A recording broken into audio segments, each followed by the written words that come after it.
Hey Siri, how do you pronounce mukbang? Okay, I found this on the web for how do you pronounce mukbang. Check it out. Mukbang. Mukbang. Mukbang. Mukbang. Mukbang. It's actually mukbang. Do you know how to pronounce this word? Mukbang. It's mukbang, guys. There's a drink on the right or the left. I'm gonna put it. What is wrong with you? Okay, let's get started. Hey guys, welcome back to my channel. Welcome back to another video. If it is your first time here, my name is Naledi Swaratlhe, and if you are a returning subscriber, thank you for coming back to yet another video. So today, you guys, I am coming to you with a mukbang. I actually checked out how you pronounce mukbang, and I realized I've actually been pronouncing it wrong all along. I've been saying mukbang and it's actually mukbang. But anyway, I ordered some sushi, and I asked you guys on my Instagram to ask me a couple of questions for the Q&A part of the mukbang, and you guys pulled through with some questions. Thank you so much. I took screenshots of them, like all of them, and I'm going to be answering them while I'm having myself some sushi. I ordered some California rolls over there and maki. Let me open it. So I ordered a California roll, smoked salmon, and then I also ordered cucumber maki, 8 pieces. I know I don't eat a lot, so I didn't order a platter. I think if it was a collaboration, I would have actually ordered a platter. But anyway, I am starving. It's my first time trying the California smoked salmon, so I hope I like it. Okay, you guys, let me look at the questions. Before we get into the video, do not forget to comment, like, and subscribe to my channel. And yeah, guys, I'm gonna come in with really amazing content that you guys are gonna enjoy, and I'm really enjoying the process of filming and editing for you guys to enjoy my content. And I've been hearing a lot of positive feedback and reviews, so I really do appreciate that. So yeah, for now, let's get into it. Someone asked me, name one thing that you find overrated, and for me,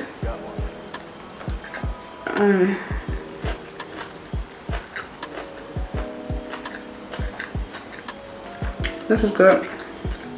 I'm gonna find it so hard to talk and eat, but let's do this. What do I find overrated? For me, I think it's definitely the whole self-love trail. Don't get me wrong, I am an advocate for self-love. I really I'm that type of person that's like, love yourself before anybody else loves you. You know what I mean? Like, I'm that person. But I feel like it's created a society or a group of people that are hyper independent. So it's that thing of, no, I don't care, I'll do it myself. No, I don't need anybody, I love myself and whatever. And don't get me wrong, like I said, I feel like self-love is obviously important, but I feel like some people take it a little bit too far, where you seclude yourself from people, you isolate yourself, and you really think or believe that you don't need other people. And I'm talking from experience. I was one of those people, and honestly, you do need people. You do. No man is an island. So I definitely feel like the whole self-love, I don't need anybody trail is definitely overrated. It's important to love yourself, granted, but I also feel like, I don't know, like, don't overdo it. You know what I mean? I hope I'm making sense. So yeah, that's one thing that I feel like is so overrated. The next question, someone asked, what's something petty that you would not date someone for? Yeah, if a guy's shorter than me, is that petty? I feel like, no, that's preference. That's not petty. I cannot date a guy that's shorter than me. I'm already very petite. I feel like I'm not like very, very tall. I'm like average height. So I feel like I can't date someone that is shorter than me. Because if you're shorter than me, like, you're short. You're actually very short. I'm not tall. Literally, I'm 5'4", That's 164 centimeters more or less. So I cannot date someone that is shorter than me. But I feel like that's a preference. It's not really something petty. Okay, let me move on to the next question. Otherwise, I'm going to stick here. Someone said or asked, how do you deal with anxiety or negative emotions if you ever experience them? Child.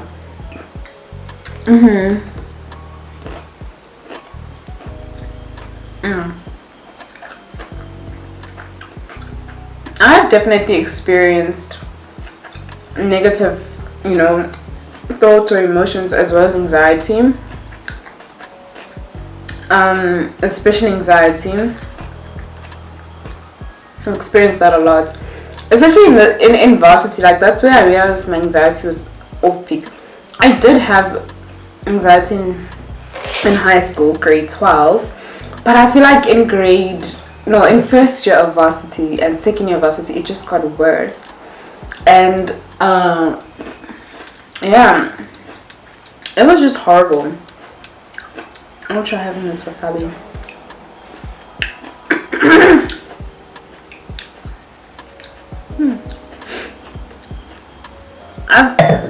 I've experienced anxiety like a lot in varsity. Like, it's just been insane. Like, academic anxiety. When I started driving, I used to experience driving anxiety. Now I'm okay, but when I started, guys, it was insane. It was just on another level. So for me, how I deal with it, I feel like anxiety is just something, if you do have it, it's something that's just always going to be there. You kind of have to learn how to deal with it. Like, there was this one time I was driving and I had like a panic attack, and I literally had to just talk to myself, because with panic attacks, it just comes and goes and it comes out of nowhere. So I had to literally like talk to myself and tell myself, calm down. Like, I was literally in the car having a conversation with myself. It's crazy. Like, okay, calm, as if I'm like another person, like, okay, breathe in, breathe out, you got this. And I kept on repeating it, breathe in, breathe out, come on, you can do it. Literally, I know it sounds crazy, but I do that. It really helps, because when you breathe in deeply and out, physiologically it like tells your brain that we are okay, we're not in danger. Because think about it, if you're in danger, automatically head rush, blood rush, you're sweating, your heart is beating fast. It's a way of your body telling you, okay, we need to move, we need to go. So when you do the opposite of that and you breathe in and out, and it's like you're telling your brain, we're safe, we're okay, we're fine. You understand? So that helps, breathing exercises. And then another thing of how I deal with negative emotions and anxiety, I allow myself to feel them. Like, if I'm going through something, I just allow myself to feel it. If I have to take a break from whatever I'm doing, like school and stuff like that, I take a child. I used to feel guilty about resting. I realized, child, take that break, sleep if you need to, feel whatever you want to feel, and then you're gonna be okay. Like, I've noticed that when I do that, when I do that, I notice that when I do that, I recover quicker. Like, I'm okay, and then I can move on, and then the next day we can start again. I always have this mentality of it's a new day today, or it's a new day tomorrow. Forget about yesterday and let's try again, right? So yeah, that's how I deal with my negative emotions. There's really nothing much to it. Just allow yourself to feel it. And also with anxiety, do breathing exercises. Yoga as well has helped me. Working out, and also just having a balanced lifestyle, because I used to be so academic, like just focusing on school. I didn't go out too much. Now I'm like doing everything, which is kind of overwhelming, but like I'm enjoying it, you know what I mean? So it's a balance of everything. So I realize that my anxiety does get less. And with driving anxiety, honestly guys, just practice. Practice makes perfect. It's not gonna go away if you just park your car and nothing happens, okay? So yeah, that's that.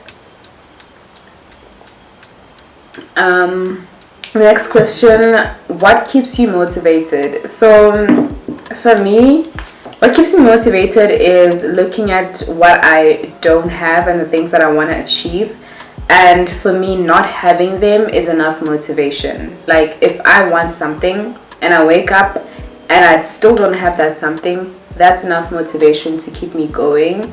So that's literally what keeps me motivated. Like if I know that I, for example, want to get a degree in whatever, or I want to become this, and I wake up tomorrow and I'm not that, that's what keeps me motivated. So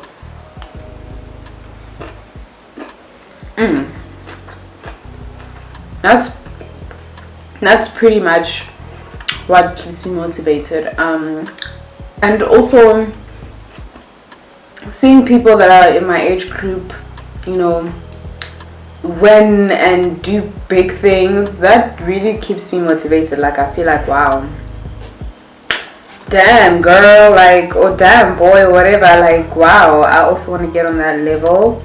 So that is definitely something that keeps me motivated, like mad motivated. So I hope that makes sense.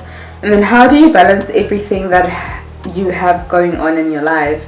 To be honest, everybody always asks me this question, guys. I don't have an answer for it. I just do what I have to do.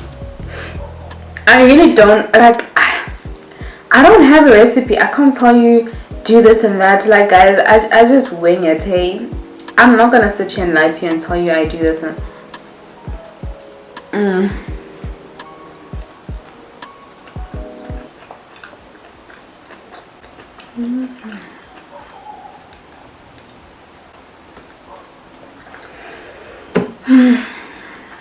That's so good. As I was saying, I'm not really gonna sit here and tell you guys that wow, I do this and I do that. Like I just wing it. I do what I need to do when I need to do it, or when I need to get it done. And also another thing that's helped me, or that's something that I've implemented, is diarizing everything. I always have my phone in my hand, so might as well use it. I don't buy a diary anymore. I put everything in my calendar and my reminders. Calendar, reminders, and that's how I remember everything that I need to do. My client's appointments, put in my calendar. I need to go buy something, put in my reminder. I need to note down something, put in my notes. Like I always have my phone in my hand, literally. It's almost like it's glued to my hand. So I note down everything that I need to get done, and that has really helped me, instead of like keeping it all in here, because the minute you have a lot to do, it kind of becomes hard to keep everything in your head. So yeah, noting everything down and diarizing, not diarizing, but writing it in your notes, it helps a lot. Okay, so yeah, that's how I keep everything balanced. And also I work hard and I play as well, because like I mentioned earlier in the video, I used to be someone that just works, like works, does not go out, does not party, does not have fun. And I realized, no man, it got break, you know. And I was overwhelming myself, so I was like, dude, you need to go out, you need to meet people. And every time I go out, literally every single time, I end up meeting someone, even if it's one person. So just go out, have fun. And when I do, I noticed that when I do have that balance, I'm less stressed, if that makes sense. Like I'm so much less stressed compared to when I just work 24/7 every day of the week, you know what I mean? So yeah, I definitely encourage like having that balance and going out. Like human beings need interaction. I think I noticed this during the pandemic when we obviously weren't allowed to go out that much, especially during hardcore lockdown, that as much as I'm an introvert, I do enjoy the option of actually talking to people or being out there. Like it's so refreshing, and when you come back, it's like a different breath of fresh air. So I definitely encourage that. Like just, yeah, go out, don't work too hard alone.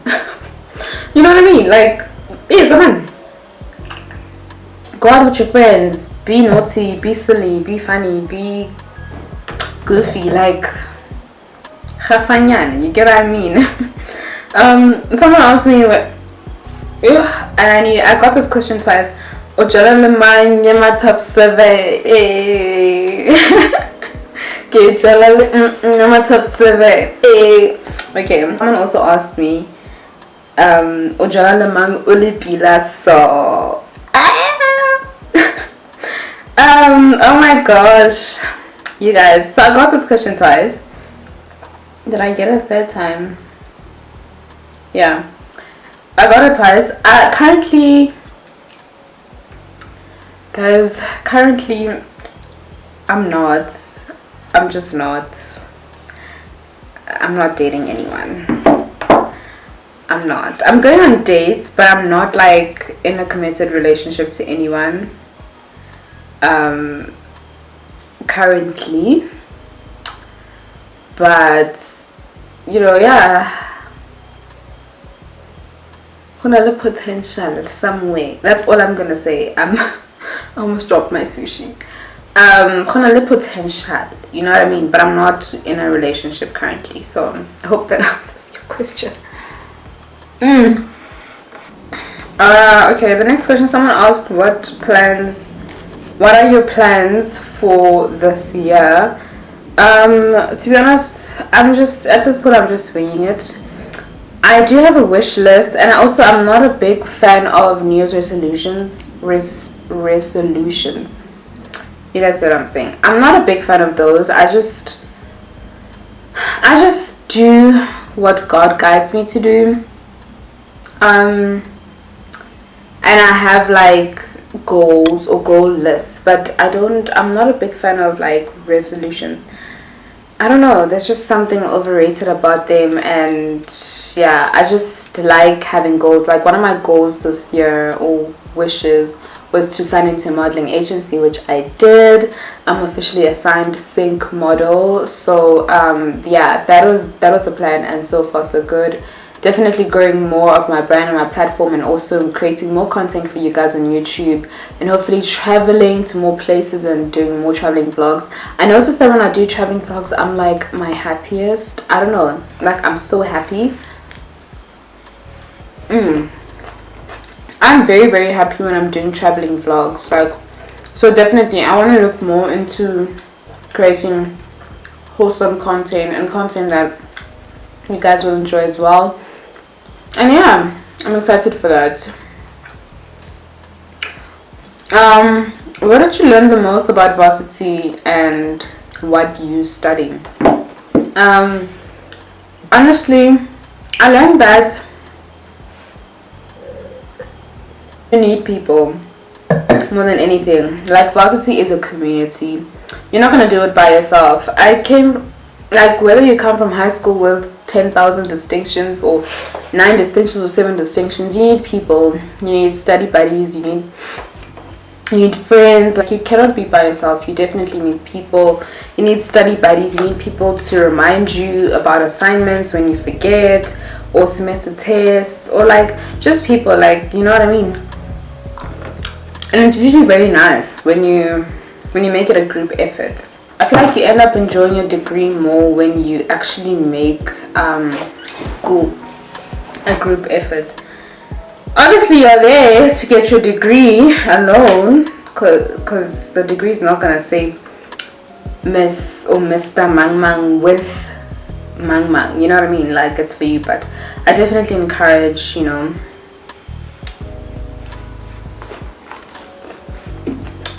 creating a community. Yeah, so that's one thing I learned about Varsity. And also, Varsity is not really about who's the smartest. It's just about getting the work done. If it's done, it's done. You know, working hard, because some people really think that you can just wing anything. You still need to put your ass down and actually work. So yeah, I also asked, when do you think is the perfect age to get married? Yo guys, I'm too young for these conversations. Jokes. But I don't know, with marriage, I feel like there's no recipe when it comes to that. It's kind of like relationships. There's really no recipe when it comes to relationships.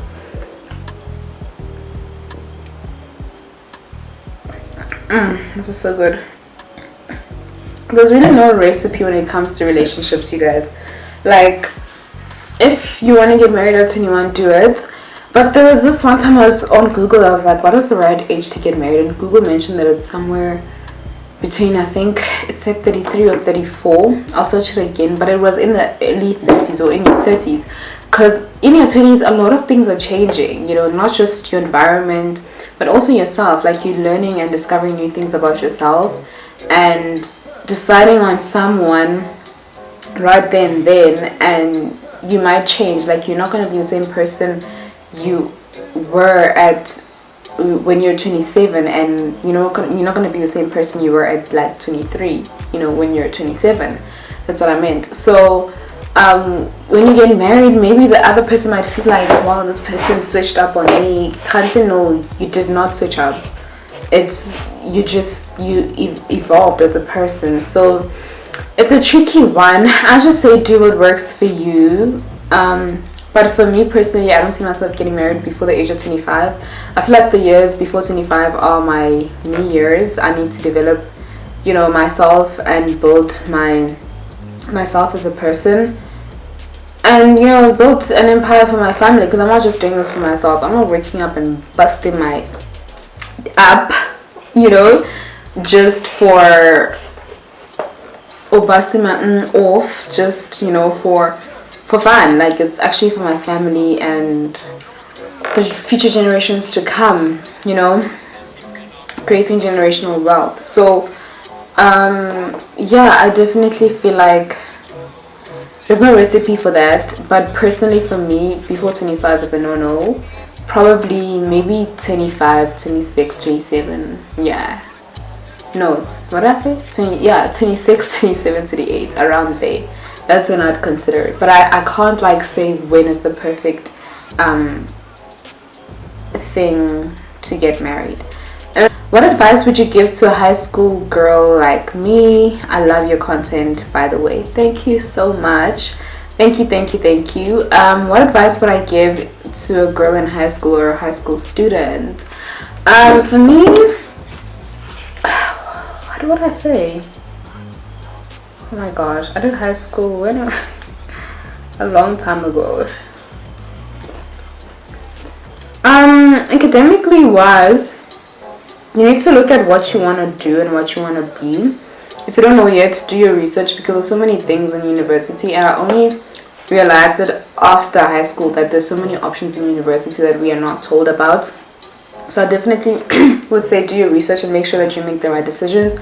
Talk to the right people so that you take the right subjects, because I've seen a lot of people who want to do, for example, BSc, but you didn't take physics or maybe like pure math or whatever, and then it's like too late. So talk to the right people. Have a mentor. I would advise you to have a mentor in high school or in varsity, or someone just to look up to, ask questions. Yeah, and then just have fun. Like, don't take it too seriously, because when I tell you guys, like, I can't even remember how much I got for English prelims 2017 September. I cannot tell you how much I got for math first term of 2015. I can't, because honestly those things, when it boils down to it, they don't matter that much. Like, what matters obviously is your matric marks or your matric results, but it's like, enjoy the process, you know, like, enjoy school.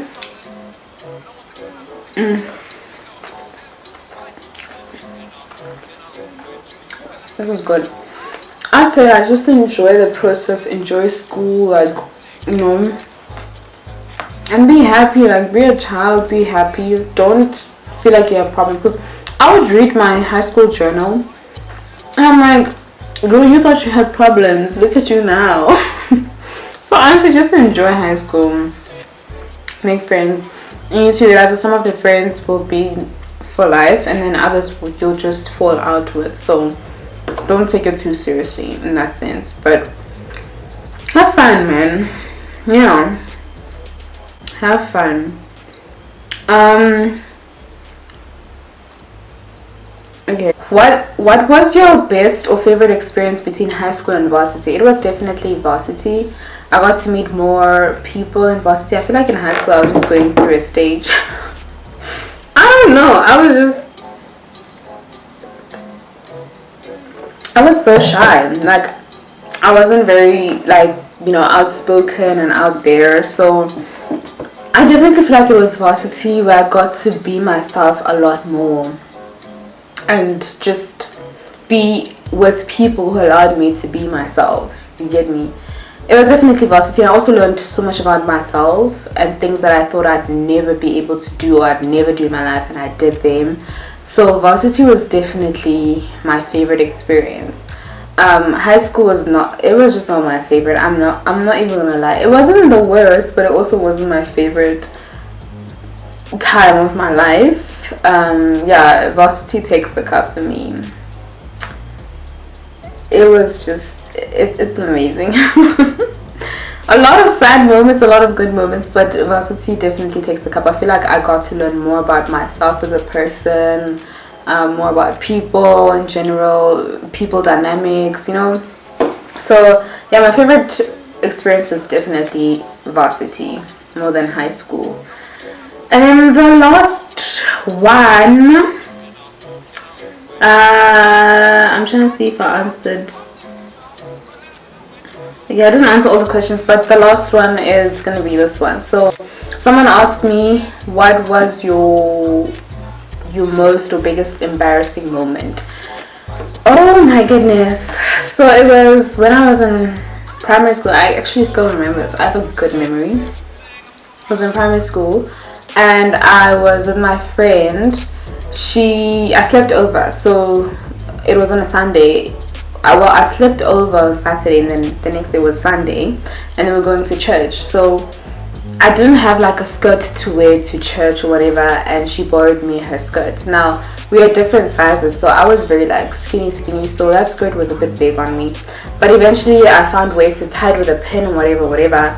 So after church, there was a time when we were sitting and we were eating, and the skirt, when I stood up, I took like a tray or my plate back to the kitchen, and it fell.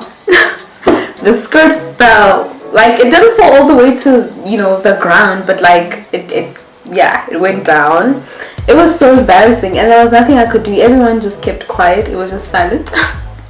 Everyone was like in the room, like the father, the mother, you know, everyone was in the dining room where we were eating. So yeah, that was very embarrassing. I still do remember that like yesterday, like it was yesterday. So that was definitely my most embarrassing moment. Yeah, you guys. I hope you guys enjoyed this video. Oh my gosh, it is currently probably 9 o'clock and I'm so tired. I need to study. So I want to say thank you for watching this video. If you did watch it until the end, I really do appreciate you. You're a real one.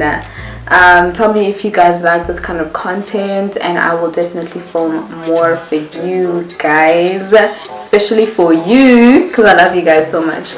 So yeah, I hope you guys enjoyed it. Thank you for watching. Don't forget to comment, like, and subscribe. Most importantly, subscribe to my channel, and I will see you guys in the next video. Bye. Cheers. This was too good. Let's get the bell purr. That was too good. Let's get the bell purr.